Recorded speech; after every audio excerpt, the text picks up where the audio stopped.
This is Mentally Dope. Join us, Charmaine and Jasmine, two Black licensed therapists, as we build a bridge between mental health and Black culture. Come on, it's gonna be dope. Hi guys. Hello. Hola.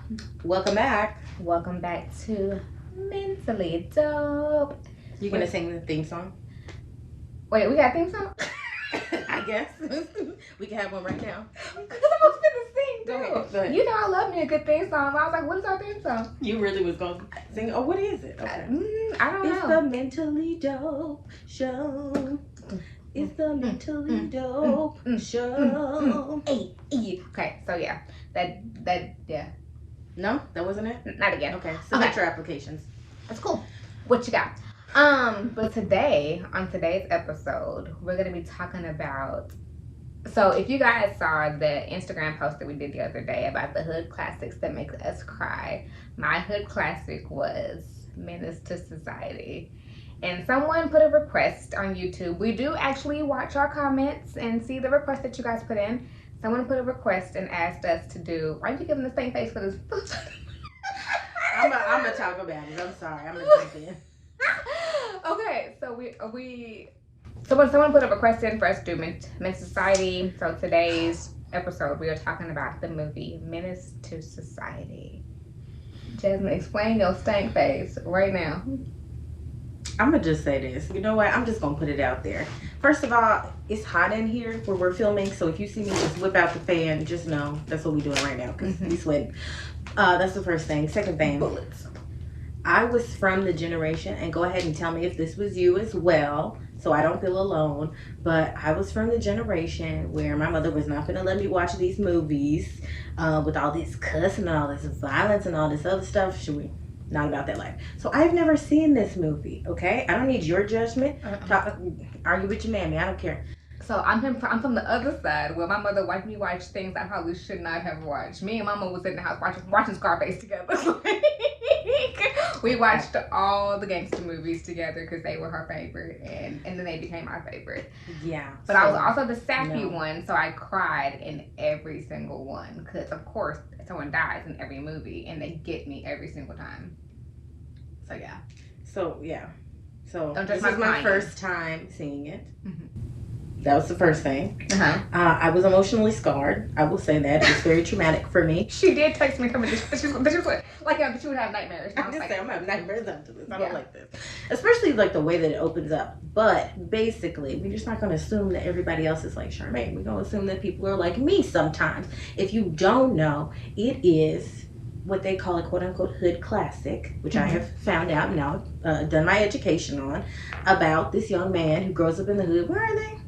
What's the location? They're in California. I was going to say, is this another South Central movie? Uh-huh. Okay. So they're in California, they in the hood, and it basically shows this young man growing up and deciding which lane he's gonna take despite going through just hella trauma and all of the things that Black people go through in an inner city, essentially. Yeah, because I mean, like, so first of all, There will be spoilers. If you ain't seen it, like, I don't know, watch it. So first of all, I would say that I did not realize until like I rewatched it as an adult how young they were. I think I like glossed over the entire part about the fact that he was like still in high school. So I was like, oh, all this is happening while you're still in high school, which also makes sense because his best friend, Lawrence Tate, which now is like, Lawrence Tate. But O-Dog in the movie. Right, I do not feel that way about O-Dog. I feel that way about Lawrence Tate. I don't feel that way about O-Dog. But O-Dog in the movie, they said was too young to even be charged with some of the crimes that he was doing because he was a minor. And I was like, dang, I did not realize like how young they were doing all this. Also, I did not realize that all of this happened over the span of like one summer. So this like literally all happened in the span of like a month and a half. Like maybe 2 months. So like he got out of school and then like in the fall before school started back up, like the movie was over. Yeah. So and a lot happens. So much happens in this 2 month span. Okay. I didn't realize that. You're right though. But I think that the hard thing is that like for us it was a lot happened in that 2 month span. For them it was normal life.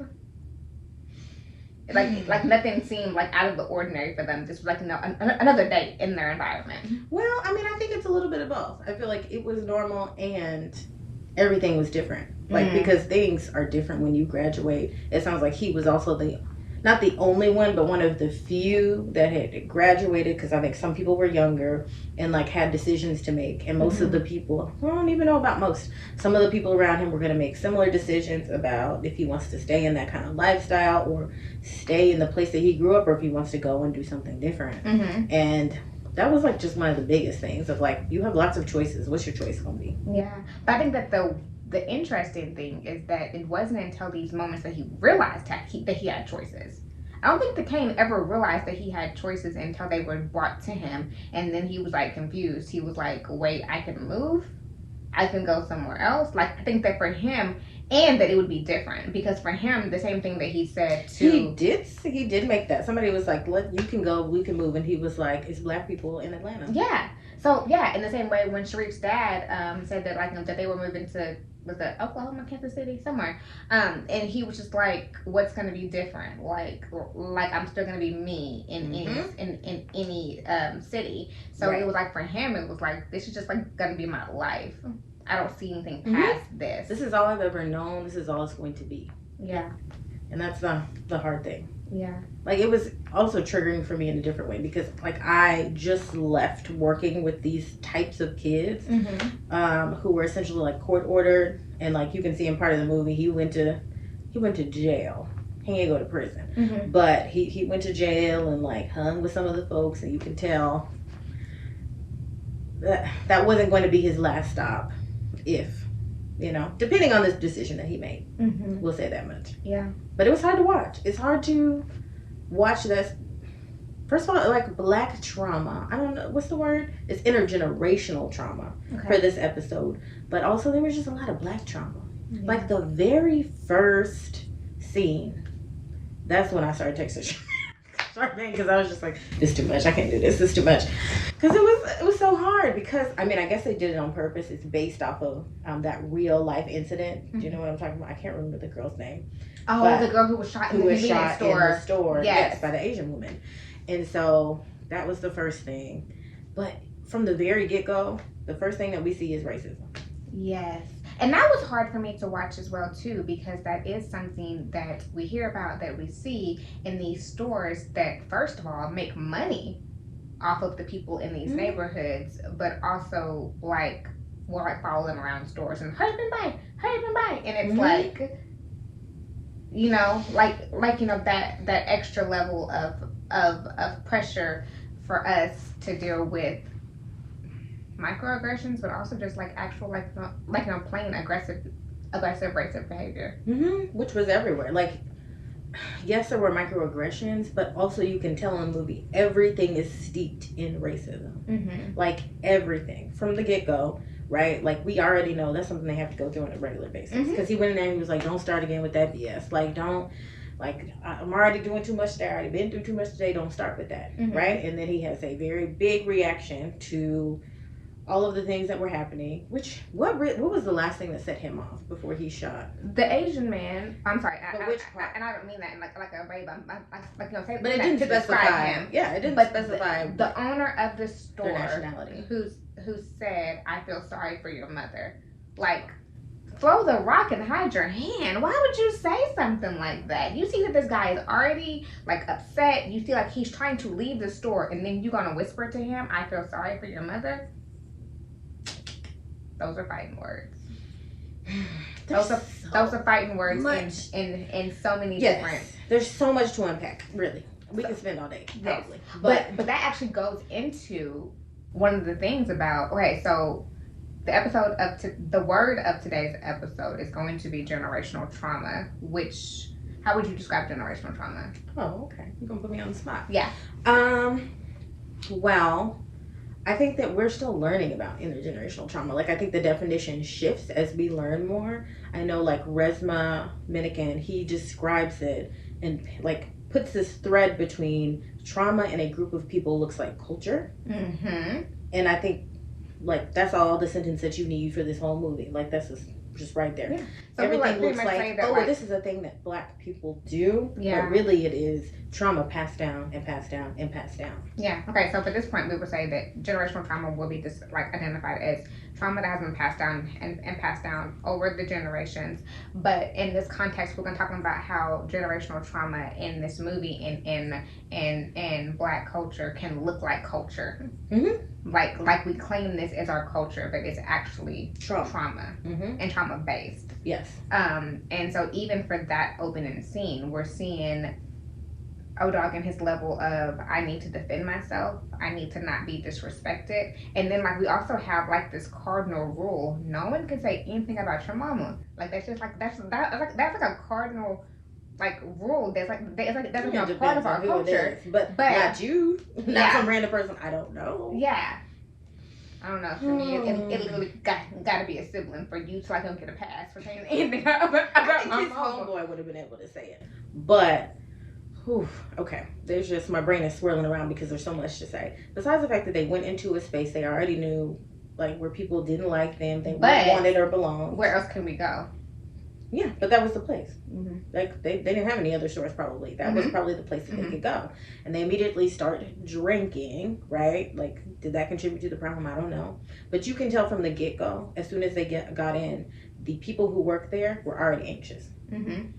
And how do you think that resonated with them walking in and seeing when just my presence causes people to be afraid or scared of me, or to follow me or harass me? Mm-hmm. You know? Yeah.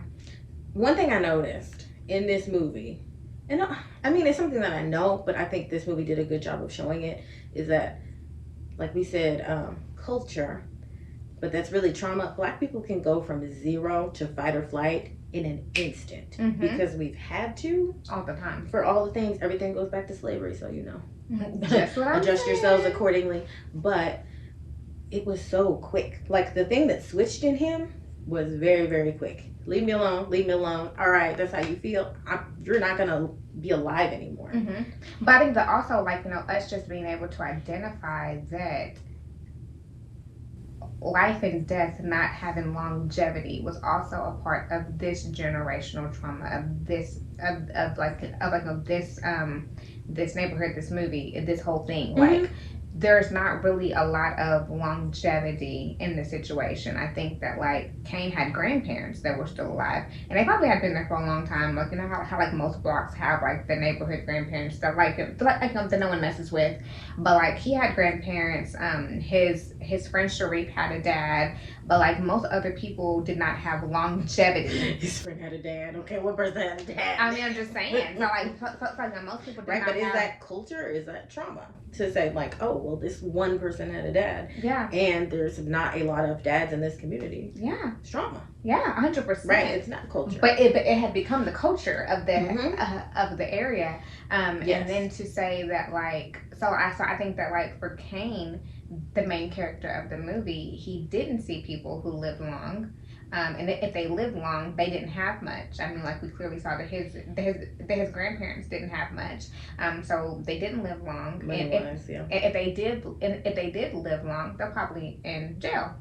Like, you know, so we're either gonna die or we're going to jail. That's just like the life. But those are the only options that we have. Mm-hmm. Or be like his grandparents and be maybe in church every day, very devout, doing all of these things that weren't appealing to him. 100%. Which I think that's the problem. Like there were very few routes to take, and none of them are good. But I think at the same time, like because like we saw the scene when he was going to his grandparents' house. His grandparents lived in the projects. Mm-hmm. So like I mean like yeah, it was a house and it was sustainable. But for any of us, maybe I don't want to live with roaches. Maybe I don't want to live like, you know, next to like, you know, everybody's like, you know, dogs hanging out outside, like, you know, all the shooting outside. Maybe this is not how I want to live. That's fundamentally not safe. Yeah. Oh, and then on top of that, you see somebody else like, you know, riding past with like, you know, gold rims on their car and stuff like that. And you're like, what do you do to get that? Okay, so the only option is because having a job is not really going to actually be a thing. Because like, if you can get one, no one does that. And if you do, like, it's like a minimum wage. That ain't going to do anything. So what can I do? I can sell drugs. But or I think yes, but I think it's more than that. I think the movie was really clear about, like, he saw that. Like, it's one thing to have to see that in your community and have nothing else is another thing for someone to sit down and teach you that. His dad taught him how to make drugs. His dad probably taught him how to use drugs, taught him how to make money, how to sell stuff for him, how to move stuff. All this stuff was around junkies and people all the time. Yeah, and saw his dad kill other people. Yeah, like there's so much there. Yeah, not to mention that he saw that his mother was on drugs. So then actively. So then his father was killed and his mother died of an overdose, from being on drugs. So like that set the tone. And then the one person that he considered like a father figure, which was his friend Purnell, was the one who got arrested and ended up in jail. Do we know for what? I don't remember. Okay, it didn't say. No, I don't think it really said. I mean, they said he wasn't getting out for a long time, so I'm pretty sure it wasn't anything small. He wasn't going to see him for a while. So all of that. So to not only, there's some attachment things going on there. How good of an attachment can you have if your caregivers are actively in addiction or doing dangerous things and put you in danger, right? And also seeing things that are dangerous on a daily basis. You already have trouble regulating, probably. Yeah, 100%. And then on top of that, we see this emotional attachment that he had to the person that he considered to be like a father figure that he attached to, and he was modeling his life behind. Like he said that he looked at Purnell like a father figure, but also he also said in that one episode when he went to go that one scene when he went to go see him in jail, and he asked him, he was like, "Well, haven't you come to see me?" And he was like, "That scene was so tense."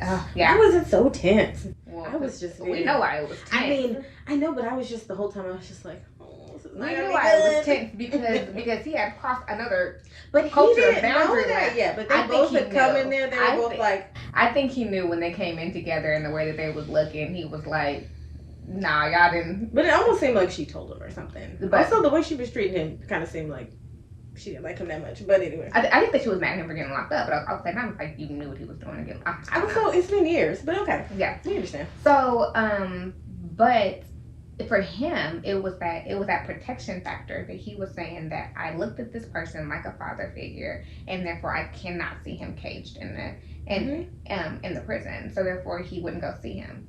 And that to me was that emotional attachment, like injury, to say that the person I'm emotionally attached to. On top of all the other ones. Yeah. On top of the other ones. But like you cling to something. Like you cling to whatever you have, and then for that to be also severed right then, it's almost like what? And well, honestly, we're not sure what age Kane was when that happened. What age was Kane when Burnett went to jail? I don't know. I don't know. But it's rough. Like there's a lot. Well, I guess I could have counted back because he said that. Did he? That Ronnie's son was 5, and that Burnett went right before, or when she got pregnant. And so if Kane had just turned 18, so he was 15 when Burnett went to jail. Oh wait. The math ain't mathing. Okay, he was 13, but it's okay. God, don't judge me. I was in my head. That sounded really good too, and I was like, wait, that's not right. Oh. It's cool. I did, but okay. So he was young. He was in a very pivotal time. You in adolescence trying to figure stuff out, and the person you look up to. Yeah, that's one thing. And also, the movie was good about like Kane's progression, right? Like he didn't start out that way. Yeah. And I think if he would have had good choices, let me say that again. Good choices, because that changes things. If you have good choices and good healthy attachment figures, both. I think you need both. Because I worked with a lot of people that had good attachment figures, but they grew up in places like that and they didn't have good choices. So like it is an important thing to be connected to your family. It's also an important thing to have friends in your adolescence. So if the option is only be with my family and not with friends who are into stuff that I don't need to be into, that's not a good option either. Yeah, 100%. You know what I'm saying? Yeah. But I think that so I think that as he got older, because like he had like 2 friends who were doing decent. But they all hung together. Yeah. And not everybody can. But they didn't do all this stuff. Withstand being around people doing things and not getting influenced by that. 100%. And it's harder to do because that. Because it seemed like that Sharif and I can't remember the other friend's name. But that football player. Yeah. But that they Stacy. What? His name was Stacy, wasn't it? Heck if I know. He called him Stace one time. His name's Stacy. Okay. what was I saying? I watched it last night or whatever. So anywho, like that they seem like that they were not in like the same realm of stuff that Kane and O-Dog were in. That they hung around them for all the fun stuff, but they separated when the bad stuff happened, and that they did their own thing. But they also feel like him that they had better influences. And I think the sad thing about it, and like that's what always gets me, like that makes me cry, is that we do see Kane's progression, and that we see in the very end of the movie, in that final question, where like, you know, he's asking like, well, like like, you know, my grandfather asked me, do I care if I live or die? And now I realize that I really do care, and it was too late. But also, that's a hard thing, because I would also say that it was messed up too. I mean, I guess like it goes into like the whole thing, but out of all things that had happened to Kane up until this point, and you get shot by Junior from Players Club. I felt like his cousin that you. It didn't have to be all that either, but that's hood rules, right? Like if somebody come to your spot and disrespect you, you can't be like, let's talk it out, man. Let's figure this out. Which is not how it goes. Like, so I will say we debated about or I debated within myself, talking about toxic masculinity, because I was hesitant to talk about it, because I feel like it's like the cherry on top of all this other stuff, because it's like not the root of the problem. Yeah. But I think that makes it worse, the toxic masculinity, because they had no one to talk about it with. They had no normalcy about to be like, no, I don't want this life. Actually, when Kane was trying to, okay, this is disturbing to me. This bothered me the whole movie. Is this dang video that O-Dog, we want to talk, he could do his own stuff, but that O-Dog kept showing to people about him murdering 2 people. He killed both of them, murdering those 2 workers. And every time he would play it, Kane would get upset. Why are you showing people that? Why are you telling people that? He was scared. I think that's part of it, but also I don't think that it was a badge of honor for him like it was for O-Dog. I think he was just scared. Like I think it's both. He knew that he could have gotten in trouble. The same way that when the cop asked him about the thing when he was in jail, and he was like, scared. I'm like, it was 11 o'clock when I walked in, and he was like, so what time was it? It was 12 o'clock. But what time did you say? What did you say?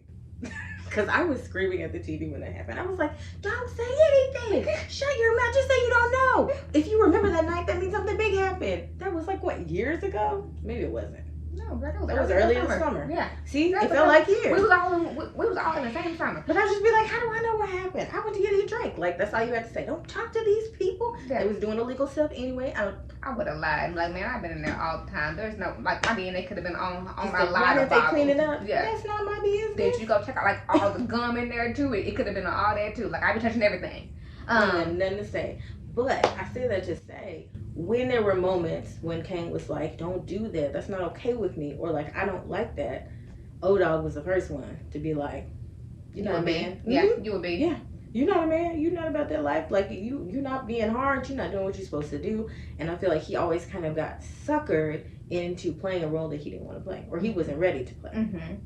And then some things I think that he just chose on his own as well. Like, nobody told him to develop on that dude at the burger line and jack his car and ask him to order him a burger with cheese. I'm just saying the audacity. But that's when, for me, it really took a turn. Before, he was just going along with people, and the other time he was like, no, I'm gonna get what I need to get. And I was just like, yeah. And he hold a little baby.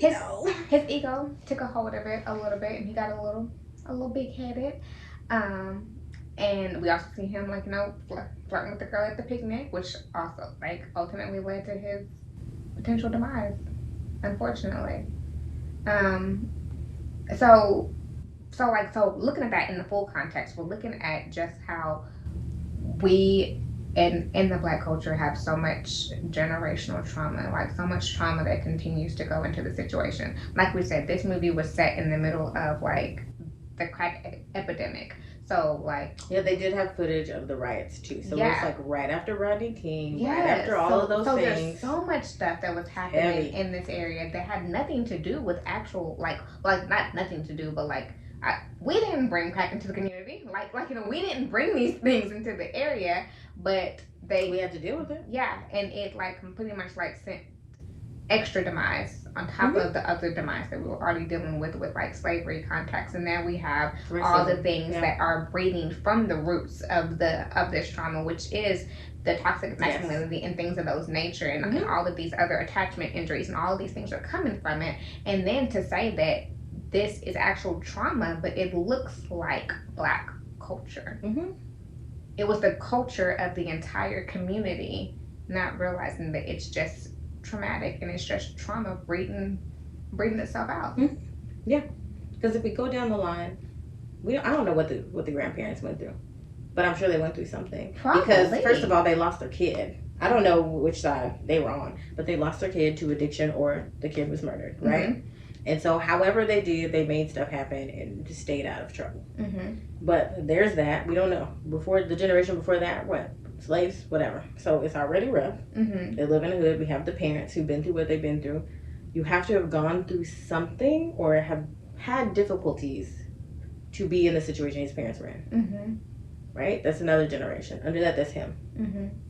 And it shows, of course, how he started off as innocent as he possibly could be, and how that morphed after trauma and trauma and trauma and trauma. Yeah. Unto, right, this other kid that wasn't his kid. What was the baby's name? Who, Jada's son? Yeah, I forgot, but...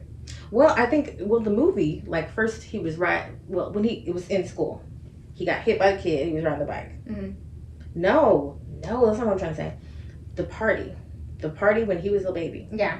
Right? He comes out. And his dad shot the person. Was that the same party? When he comes down the stairs and he's not supposed to be awake and he's in this little red onesie. And he goes out there and he's sitting on the step. Maybe that's the same party. And lets him hold the gun. That's the first party. And then it kind of mimics itself with Jada's son. That's not her name, Ronnie's son. Again, where she has a party and he comes out, he's like, what y'all doing? Or like he teaches him how to hold a gun. That's not the same night, but it's the same situation. So it's playing over and over and over again to the point that generational and generational. Yeah, but the point that he didn't see anything wrong with it because that's the way he grew up. Exactly. So it is like, so that's the hard part about like how this shows up for us, about like this is just our culture and how we imitate life. Yeah, and not that it's wrong, like not that like this is not what a kid should be or have access to, but it's more like I've always been this way. This is all I've ever known. This is all the people around me have ever known. I've never seen anybody get out of this situation except to leave. So that's what we're going to keep doing. Yeah. Okay. And very few could go, right? Because I mean, even then, like, we make the comments like, people should just leave. With what money? With what resources? Like, that's a very privileged statement to say. Absolutely. And how easy is it to leave the people that you grew up and cared about? Whether that place is dysfunctional or unsafe or not, how hard is it to leave? Yeah. Like, your family is there. Yeah, and then, like, again, like, that's also scary. You want me to go to an unknown place with, once again, what money, what resources, like, what job background insecurity do I have? Like, what place in America is free from racism? What place in America is free from inequities? You know what I'm saying? Like, what's the better place? I'm still gonna be a black person in Atlanta. That doesn't mean you can't break out. Yeah. You can't move and you can't But change. you also understand the mentality. But also, there's a huge cost. You know what I'm saying? Like, when people leave the place that they grew up, especially the hood, they have to go through people calling them sellouts, people not talking to them anymore. Like, the ostracization, to be ostracized. Is like the risks and the consequences are huge, even if the benefits could be good. I mean, we even saw that in like that last scene when they said that they were moving. How O-Dog was like, you moving, and he called him a sellout. So it's even like that, like so. But are you a sellout for wanting to stay alive? And also, are you wrong for wanting to be with your family? Like, what do you do? O-Dog is family at this point. He antisocial, and I will die on that hill. But O-Dog is family. But we also see that O-Dog clearly did not have family, because if this was he had every reason to be. Yeah, if this was an underage child, and like we clearly see that he was constantly in the trap house playing video games, so you ain't got nowhere to go either. Like, we don't know his story, but we clearly know that he didn't have a family unit either. Correct. So I still got problems with O-Dog. We got problems. Okay. So Jasmine, let's ask this question. If you had to pick one of the characters as a client, who would you pick? Dun dun dun. I've had Kane as a client before, many times. Yeah. I'm not picking him. Okay. Because that's hard. Mm-hmm. Those are always the hardest things for me, to be like, I feel you. I understand where you're coming from. Mm-hmm. It feels wrong of me to ask you to leave, and I still want to ask you to leave. Mm-hmm. Maybe O-Dog. I might do counseling with O-Dog. We wouldn't get anywhere, but we would have fun. What would you attempt to do with O-Dog? I'm trying to think what's realistic. Because I would like him to stop hurting other people. I think the education would be like the biggest thing. But does he care? Yeah, but I think that he probably would be like, really, really amused by things I would tell him. You think so? Yeah. I think he would laugh at, he would laugh at me a lot. I would be like, but what about their feelings? What are you talking about? I don't care about anybody's feelings. Like, all of this stuff. I don't know. I don't know what would be realistic for O-Dog and what he going through. So, what do you think? I have to think about it a little bit more. I don't know. Yeah. I think that if I had to pick somebody, I don't know, and maybe it's just because it's just me and the clients that I like. I think I'm going Ronnie. Yeah. I knew you were gonna say that. So maybe you did. I knew you were gonna say I'm that. gonna choose Jada, and I'm gonna choose Ronnie because we're talking about, like, I want to know, like, I'm curious about her story, what that looks like, what it was like for her. Like, you were dating the guy who apparently was out here doing something illegal. What was that like? Were you enticed by it? Did you fall in love with this person and then this person got locked up? Were you actually shocked about the fact that he got locked up? What was it like to get pregnant by this person who has now got locked up? Also, there were some age things there. Yeah, it's concerning to me. Because I was really confused if she was closer to Kane's age or closer to they were Parnell's age appropriate. She was not necessarily age appropriate to Parnell, so I don't know. So yeah, so also looking at that, and then where's your family? Because you're living in this house that he's paid for, but you also don't have a job. So he didn't clearly set you up enough with somebody that you're able to live, but not like live sufficiently. So yeah, and I want to like look at her healing and like also like, being proud of her and validating her feelings for like wanting to get out. But like, what would she come to you for? I think that like, what would she show up in your office trying to do? Probably heal from her past relationship, because it seems like my thought, and it's like could just like be like me was like overstepping, but my thought was that she may have been trying to heal her Cornell in their relationship, and then she was pretty much repeating the same cycle with trying to heal Kane. Maybe. I'm sure there's some parent stuff there. Mm-hmm. I think that you would not see her as a client until she got to Atlanta and got settled. Maybe. I don't think she would go in the midst of all of that. Yeah. I mean, this would definitely be like post the movie ending. Oh, I mean, he died. Like, whatever. Y'all watch the movie. But he gone. Did the child die? Did we get no? Because I think the clear ending. Okay. He hopped on top of the child. He did, but I never saw the child get up. So like, bullets can go through what? Yeah, I think anyway. Also, what have he? Never mind. I'm off topic, but I'm just saying they just be shooting everybody so much. You can't shoot nobody 1 or 2, 3 times. They gotta be like, die. We ain't got good aim. Die. We ain't got good aim. We just pull the trigger and fire, which is how other stuff happens. But anywho, so yeah, word of the episode: generational trauma. Intergenerational trauma. There is more than what meets the eye. Always. I'm also just like, so like, let's just end with the idea of being able to question what we consider culture. And is some of our culture connected to our trauma, actually? Mm-hmm. Yeah. And this is, I think, on a really big level. I think there are lots of smaller things that we do, as a culture to, that is trauma as well. So this is just a big example. Okay. All right, That's guys. As always, like, subscribe. Thank you for listening. Thank you for watching me. Baby, it's real hot in here. I'm getting Thank you for delusional. Watching, Charmaine. Thank you for watching. Like, subscribe. Tell us what's up. Also, let us know what movie you want to see. Mm-hmm. And if you're listening to us, review us. Tell people how you found out about us, or how you found out about us, or if you like us. Share. Something. Please, people need to know about us. Okay? Support Black women. What? Okay. Bye. Bye.